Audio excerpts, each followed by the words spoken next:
معاشرے کا بیماریوں سے محفوظ رہنا۔ شادی ہی وہ واحد راستہ ہے، حلال طریقے سے نکاح ہی وہ واحد راستہ ہے جس کے ذریعے نہ صرف یہ کہ آدمی روحانی فوائد حاصل کرتا ہے بلکہ جسمانی فوائد بھی حاصل ہوتے ہیں، صحت میں بھی دن بدن اضافہ ہوتا ہے۔ دوسری طرف اگر اس نظام نکاح کو چھوڑ دیا جائے اور جہاں پہ حرام کاری کے اندر یہ جنریشن، یہ نسل مبتلا ہوگی، وہاں پہ ایک متعدی بیماریوں کا لامتناہی سلسلہ شروع ہو جائے گا کہ جس میں ایسی بیماریاں ہیں جو اس حرام کاری میں مبتلا ہونے کی وجہ سے مرد و عورت دونوں کو جو ہے نا وہ چمٹ جاتی ہیں، لگ جاتی ہیں۔ شادی ایک معاشرتی ضرورت ہے۔ اسلام کے جاری کردہ نظام نکاح کے اندر بے شمار منافع، قومی اور معاشرتی فوائد ہیں۔ نمبر 1، نسل انسانی کا بقا۔ یہ ایک بدیہی بات ہے کہ نکاحی کے ذریعے، شادی ہی کے ذریعے نسل انسانی کو باقی رکھا گیا۔ حضرت آدم علیہ السلام سے لے کر آج تک جتنی انسانیت آئی ہے، یہ اسی توالد و تناسل کے سلسلے ہی سے جنم پذیر ہوتی ہے، اور یہ نسل جو ہے نا وہ اس کا بقا اسی میں مضمر ہے۔ نمبر 2، نسب کی حفاظت۔ شادی ہی، نکاح ہی وہ واحد راستہ ہے کہ جس کے ذریعے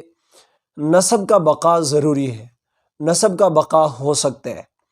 ورنہ نامعلوم النسب بچوں کی بھرمار ہو جاتی، جیسا کہ آج یورپ اسی مصیبت میں مبتلا ہے کہ یورپ میں ہر دوسرا بچہ اس کا باپ معلوم نہیں ہے۔ خواتین انتہائی پریشان ہیں، بچے ہیں لیکن ان کی ضروریات پوری کرنے والا، ان کی پرورش کرنے والا کوئی باپ نہیں ملتا، کوئی باپ کا سایہ نہیں ملتا۔ تو یہ خرافات، یہ فتنے، یہ فسادات اس قدر پھیل جاتے کہ جس کی جو ہے نا وہ نقصانات کا اندازہ نہیں لگایا جا سکتا۔ تو یہ شادی ہی واحد راستہ ہے کہ جس کے ذریعے نسب کی بھی حفاظت کی گئی، اور اس کے ساتھ ساتھ جو بچے حلالی ہوتے ہیں، ماں باپ کے ہوتے ہیں، معلوم النسب ہوتے ہیں، یہی لوگ ہیں جو آگے چل کر ملک و قوم کی خدمت کرتے ہیں اور معاشرے کے ایک ایکٹیو ممبر اور ایک مفید فرد بنتے ہیں۔ نمبر 3، معاشرے کا بیماریوں سے محفوظ رہنا۔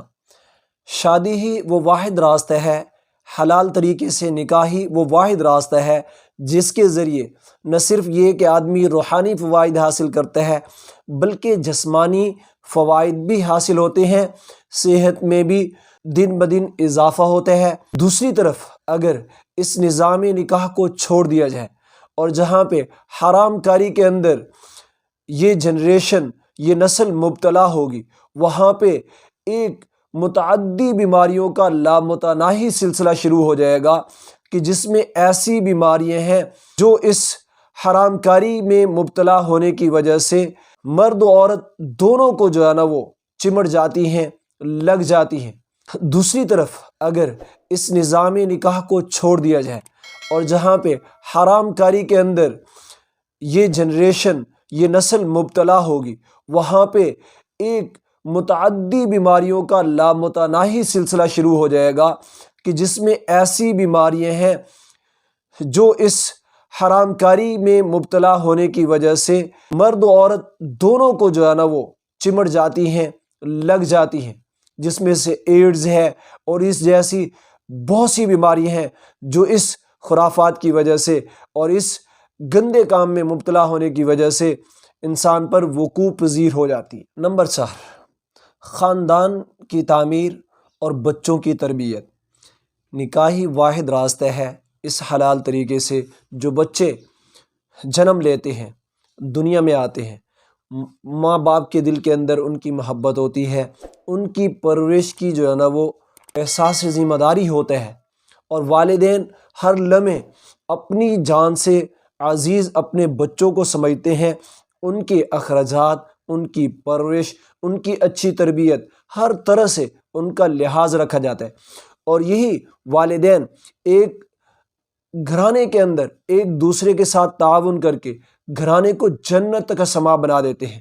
شوہر، مرد باہر کے کام کرتا ہے، عورت اندر کے کام کرتی ہے، گھر کے کام کرتی ہے، نتیجتاً یہ ایک دوسرے کے ساتھ ان دونوں کا تعاون باہمی تعلقات کو مضبوط کرتے ہیں، معاشرے کے اندر خوشیاں لاتے ہیں۔ انہی طریقوں سے ہمارے گھر بہترین اور معاشرتی جنت بن سکتے ہیں۔